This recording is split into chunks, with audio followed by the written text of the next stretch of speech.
taking from here. Anshit, go ahead. Yeah, sure. Hi, everyone. My name is Anshik Bansal, and I'm the founder at SafeZen Insure. So, we at SafeZen are building the world's first truly decentralized insurance platform. And today, I'll be taking a class that is related to the blockchain, the basics of the blockchain and the Solidity smart contracts. So, let's get started with this blockchain itself. So, I'll just share my screen with you all. Just give me a minute. Is it visible to you? Is my screen visible now? Yes, I Amazing. can see. Amazing. So I'll just close this tab.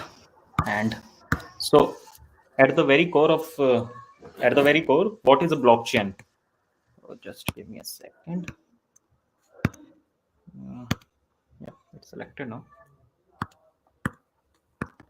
At the very core, blockchain is just the distributed networks of blocks.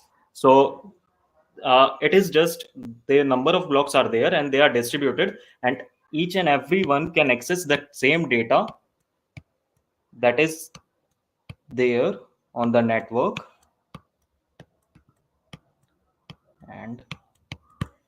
And coming up on the types of the blockchain, there are two types of blockchain, that is the private blockchain and the public blockchain. If we go on the private blockchain, then we have blockchains like Hyperledger, and if we come to the public blockchains, then we have uh, Bitcoin, then we have Ethereum and many others blockchain networks. So first of all, why do we need blockchain? So blockchain, how it emerged as a blockchain, means what is the first blockchain and how everything is started. So in the year 2008, Satoshi Nakamoto first uh, uh, first introduced the white paper, the Bitcoin white paper, and that's how the concept of the blockchain got introduced. And bitcoin with the bitcoin with the bitcoin, why we need a blockchain? With the bitcoin, what he has done is, uh, it is just a distributed network of having the ledgers. So blockchain is a distributed network of blocks, whereas bitcoin is a distributed network of blocks having the ledgers. And then in the year 2015, ethereum introduced itself by the Vitalik Buterin, and it is a distributed network with the capability of a smart contract functionality. Then let's talk about the smart contracts. Smart contracts are the programs that are stored on a blockchain. What is the major property of the smart contracts? The major property of the smart contracts are deterministic transaction and the immutability. And why it is necessary? That it is necessary to reach the consensus and to get the same result after as many as executions as possible. And to write the smart contract, there are a number of languages such as Solidity, Viper, and Rust.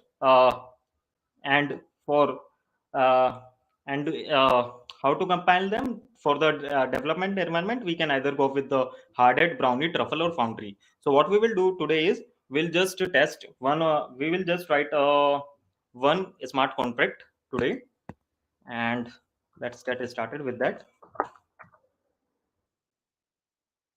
So what we will do is, I guess I just need to open the terminal. That would be better.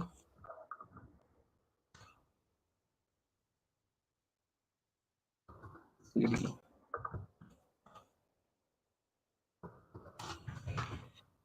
Yeah.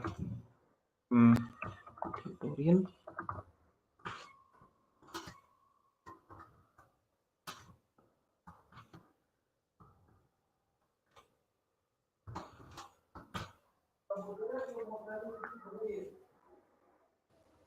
So what we will do is, we will just open the console. First of all, what we will do is, we will uh, in this tutorial we will be using the Hardhat, and for the testing purposes and to write the smart contracts, we will be using the Solidity as a language, Hardhat, and then we will yarn Hardhat, and we will just run. Just a second. Some issue.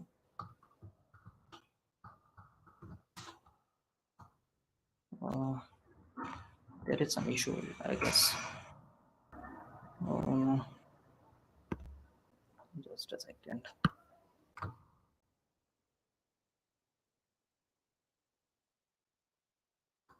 Okay.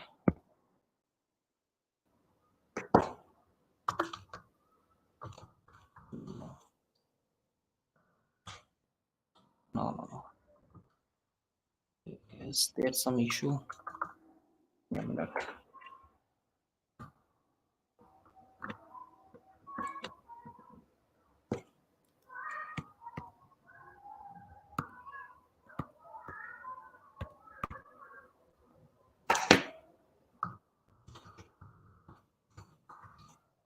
So the best buddy for us is surely always Google. So what we will do is we will just use the Google for our help. Okay, why it's not working?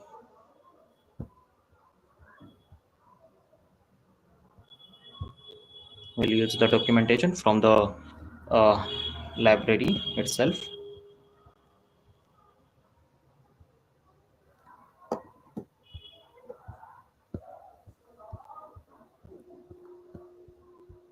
Or we can just go through. Okay, let's get started with this only.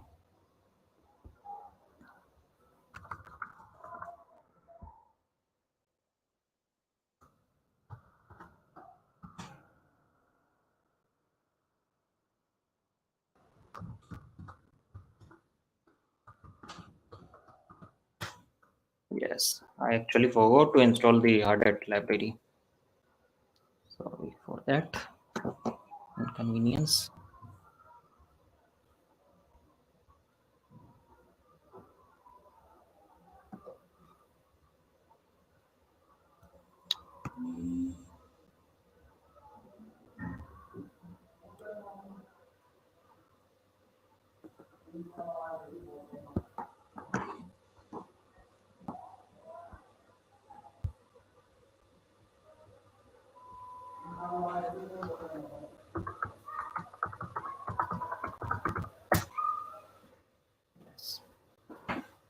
JavaScript projects, and I'll just have it installed right after here, and we will install it. We can go with the remix, but for this we will go with the default one.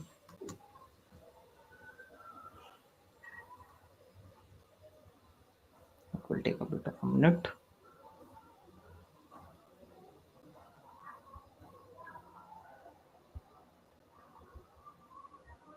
We'll delete everything from here, or just the file itself.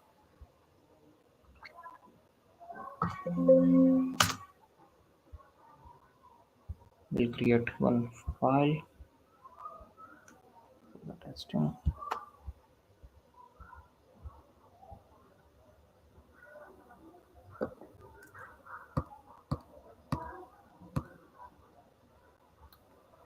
Let's give me a minute.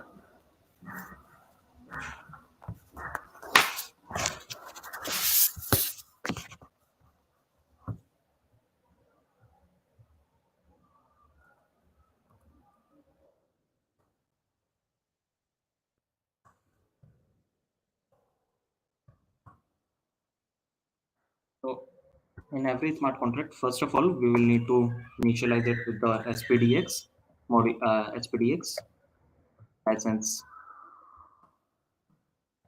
information, if I'm correct, MIT, and then Pragma Solidity, and the version of the Pragma that is going to be Pragma Solidity 0.8.16 contract practice. And so first of all, I guess I'm doing some mistake over here. Let me just check.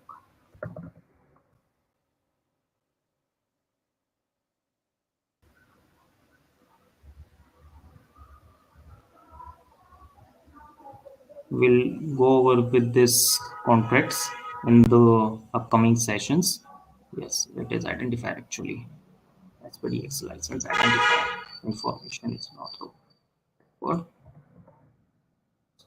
First of all, we're starting with the uh, variables, and so we have events 256. Let's have it named as event 256 as num. So we want to get the value of the number from the contract itself, and then what we will do is uh, we are having one more event num2, and we'll create a function, and let's name it as get num and external,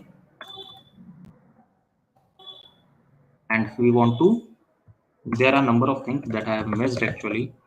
Sorry for the it's my first time actually recording a video on live, going live, so sorry for that. Constructor, and then what we will do is we will pass this value.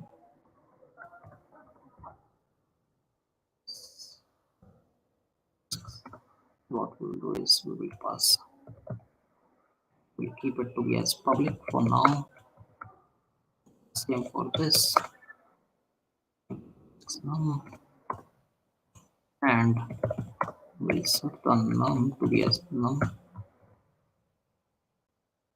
get num external.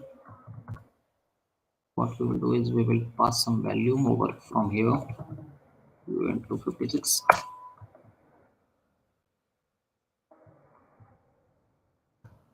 Num equals num.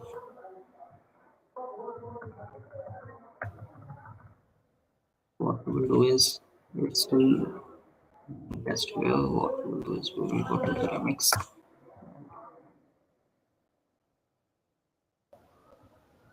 We will test one here.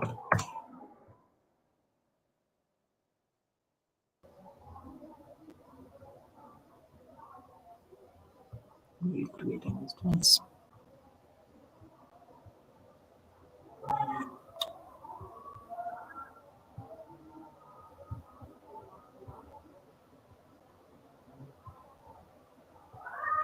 Contracts and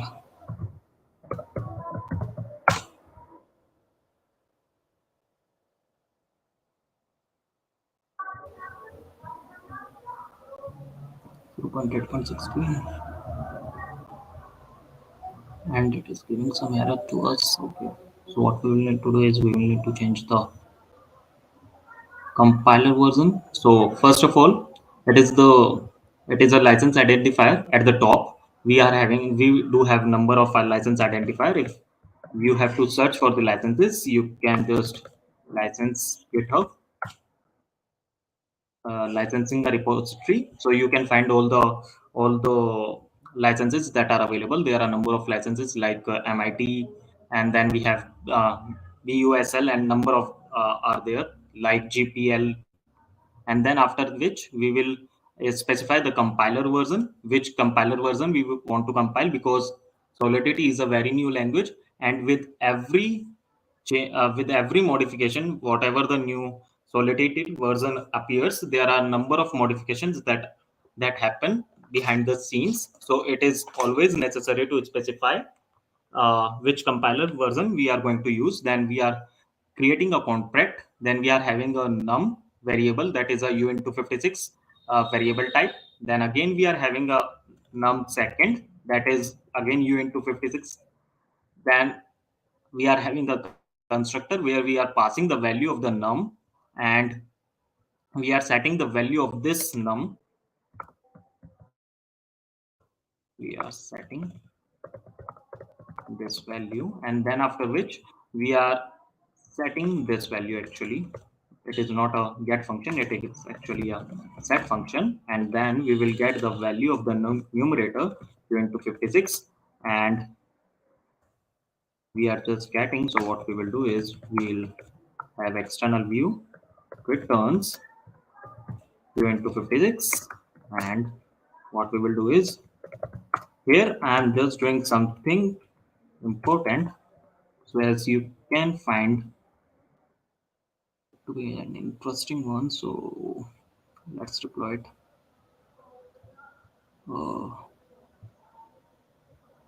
Just a second. Okay. Oh, sure. So what I'll do is I'll set the value to be 2, and here what I have done is I am getting the value of the num2. So what you guys think the value will be? In Solidity, the default value of the num will be 0. So if I'll do the get of this function, so it will return me the num2 of this, and it will return me 0. And why these have appeared? Because these are the public these are the public variables, and with the public variables, always there with the public variables, the getter function is always created by itself by default. And if I want to set the value of this num value, then what we can do is we can pass on the value like to be as 5, and then we can call this function, and the value of this num will change to 5. So you can see the value has changed to 5. And now there are a number of other variables that we do have. We do have string, and with the string we generally need to specify which kind of a string it is.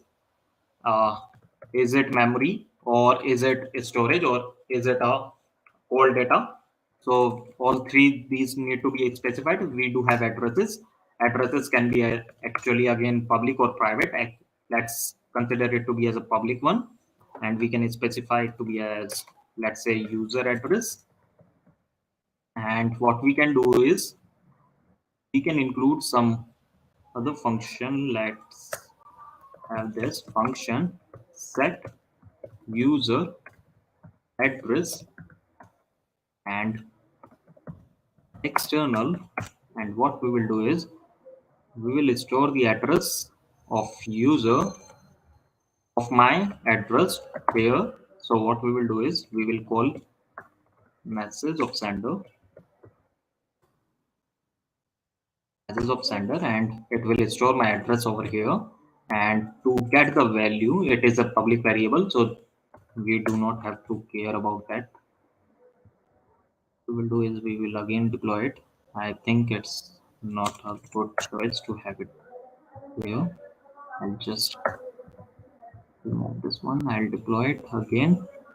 And now what we can do is we can get the value of the user address, that is my address, and my address from here, that is going to be this address. It should be 5v3. And if I'll call this, okay, I haven't set actually. So set.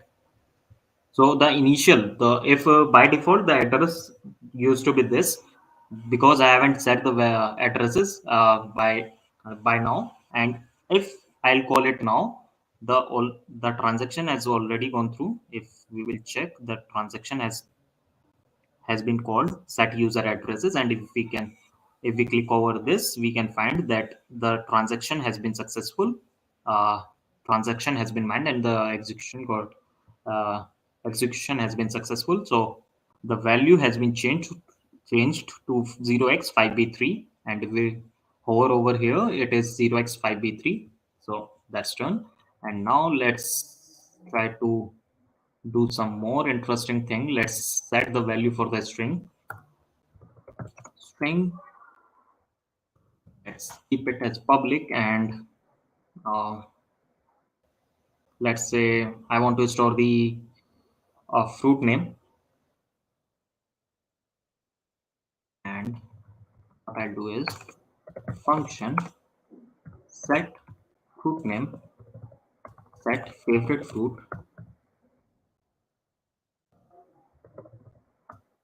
and what I'll pass is the string memory name.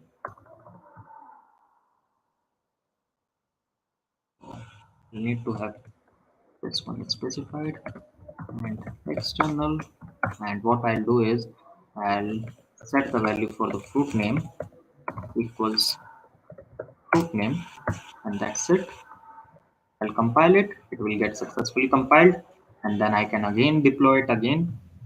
And this time what we will do is we will set the value for this fruit with whatever value we'll pass over here. Set fair. My one is, let's say, strawberry for now. And I'll set the fruit name over here. And then what I can do is I can hover over here and I can get the value of the set fruit. That is going to be the strawberry. There are a number of modifiers as well for this thing. With the variables, what we have is we can either have the public, then we have actually modifiers. If we talk about the modifiers, we can have public. Publics are accessible by everyone.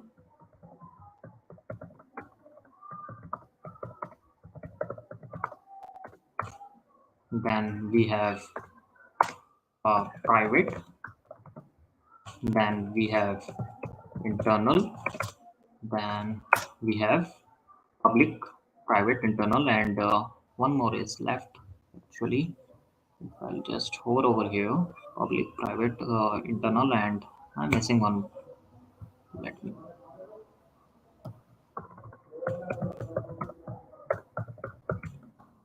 Actually, there's a very good article on that, the Stack Overflow.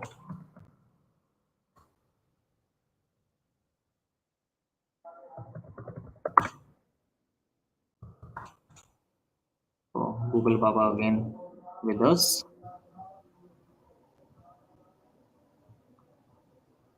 Actually, here it is not there. I'll share with you all the link, access modifiers and Solidity. So here it is, I guess. That's the link. I guess I'm missing it still. So private is the one that is accessible by this contract.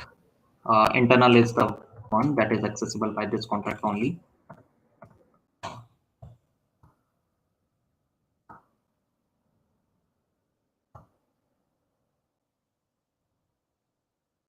Then we have private, public, internal, and external. Yes, external is there. Internal and external. External is accessible by the external calls, and private are the ones that are accessible by the contract itself. Contracts. And there are also something that is called as modifiers. So what we'll do is constructor. About the constructors, they are only initialized ones. They are only initialized ones, and they can't be called again and again. And other than that, we are having the access modifiers. We are having the modifiers, and these are written as this. Let's say I want to only permitted. I want to have a function that is that can be only called by someone we specify, so we can have it to be as here only permitted, and we will pass. We can also pass in the parameter with the modifiers as well. So what we can do is we can have it to be as require. Let's say fruit name equal strawberry, and with all the modifiers we either specify this one to be at the top or either here or at the bottom. So if we specify it at the top, then what will happen is first of all the function will get executed, and then this modifier will be checked. And in the other case, in the later case, if we are having it on here, so then first of all the condition will be checked, and then only the function will be called. So what we can do is we can have it to be as a fruit name here passed in string memory, and then we will pass the fruit name. And what it's giving us the error. Okay, cool. So for this, what we can do is we can have catcheck 256, catcheck 256 ABI dot encode. I'm actually forgetting this. Catcheck 256 ABI encode. And here it is, Solidity by example. This is one of the fantastic website one can visit. And what we can do is, here it is. What we can do is we can insert the value over here and require ABI. Even we have got it actually. Require catcheck of word. Instead of this, what we will do is we will be having fruit name. Catcheck of ABI equals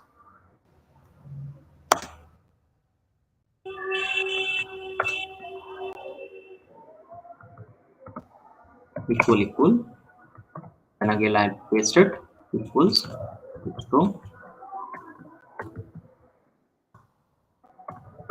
strawberry, and we can have it over here and close this here, and then just it's good to go, I guess.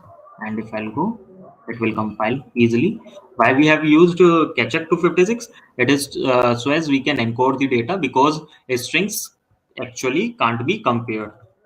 If I want to compare, let's say ABC with ABC, it will not be compared in Solidity. So what we will need to do is we will need to generate a one-way function for these, and catch 256 and other like catch 256 is a cryptographic function, is a one-way cryptographic function that turns the string that we pass or any data into a hash function, and then we can compare the hash function with the hash function itself.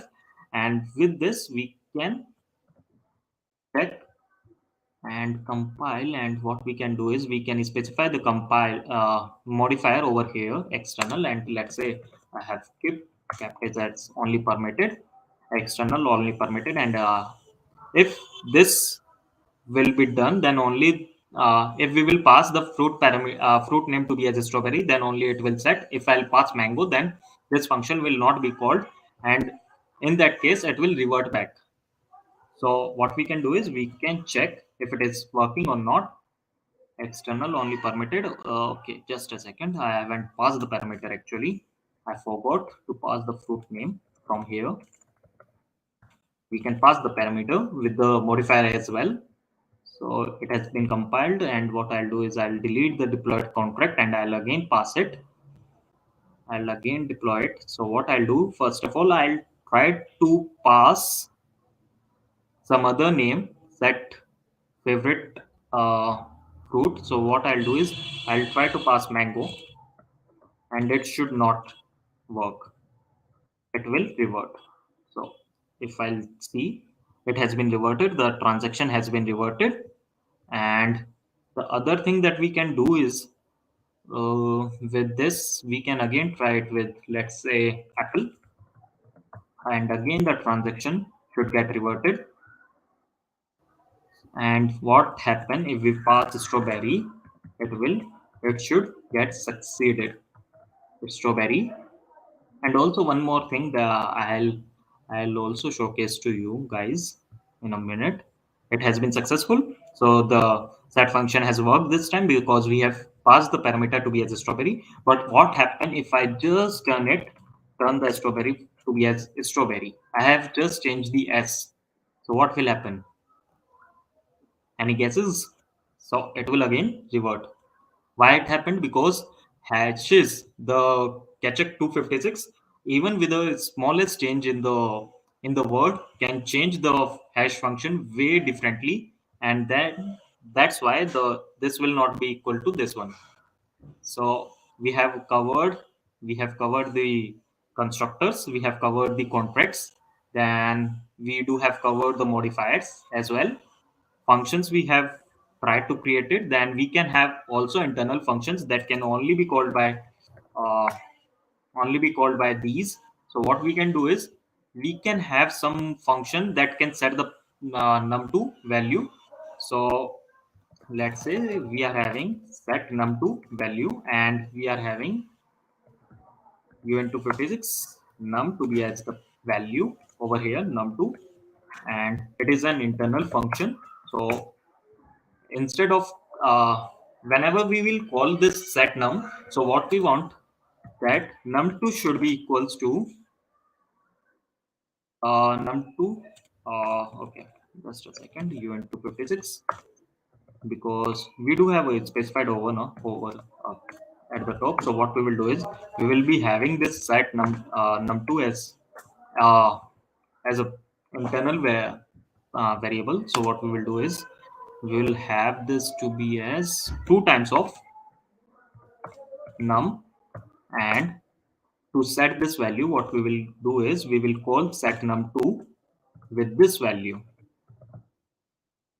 and this, when this function will be called, the value for this will change to this value. So what we will do is num2 equals the value that we will pass from this function. So what I'll do is, for now, I'll comment this code. I'll comment the later code as well, as we can I can show this code to you. So what is happening over here? We are first of all setting the value of this num. Then after which we are setting the value of the num2 to be equal to the 2 times of num, the value that we will set. Let's say we want to set the value of the num to be as 2. So, and with that 2, we will be passing that 2 over here, and the value of the num2 will be set to 4. How it will? We will pass it as an parameter over here, and this num2 will get changed to 4 then only. So what we will do, I'll just delete this one from here. I'll get it done. I'll deploy it over again, and when I'll check the value of the num2, it is still 0. If I'll check the value of num, it's 0, because the default value of the integer is always 0. Then if I check the string, then it is again empty. The string is empty. You should not think that the value it is 0, but the string is empty, because after which you can't see anything. And user address, it's always 0x and 0. And we can also check the condition of this. How can we check if some address is having this value? We can have a, let's say we are having a modifier. First of all, let's just get this one done. So what we will do is we'll set the value to be as, let's say, 4. So what should be the value of the num2? In this case, the num2 value should be 8, and we are calling the value set num, and this has been done. And if I'll check the value of the num, it should be 4. We have set it to be as 4. So if I'll call, it has been set to 4, and if I'll call num2, and it should be 8. And something that you should consider is that here we are not having the set num2 function over here to call, because it is an internal function and not an external function. That's why this function can only be called internally within this contract, and we can't call it from other side, means externally. And if it is an external one, then we can call it externally only and not internally. If I'll try to call it, let's say if I want to set the num value of this, let's say super uh, admin set num, and in this case I just want to set this value, and it is an external function, but I want to access this parameter set num. So in this case it will also give me an error. I'll just set num, pass it over here, and I'll try to pass, let's say, 6 or 5. In this case it should give me an error when I'll just compile it. Why? Because it is an external function, and external function can't be called within the contracts. So if I'll save it, you can find an error over here. It says undeclared identifier, did you mean? Oh, just a second. Which identifier it is saying about? Okay, I guess I'll need to specify it. I'll just specify it, I guess. Even that should not be the case, but let's say admin num equals 5, and then I'll specify to be num. And in this case, again, it is giving me an error because it is an undeclared identifier. Did you mean set num or set num? Okay, just a second. I'm doing yes, because it is an inaccessible, because of that it is saying, did you mean set num2 or set num, because it can't find any set num variable set num contract over here, function over here. So that's why it's giving me an error. Otherwise it's also okay. If I'll just if I pass this, that's also okay, but it is not accessible by this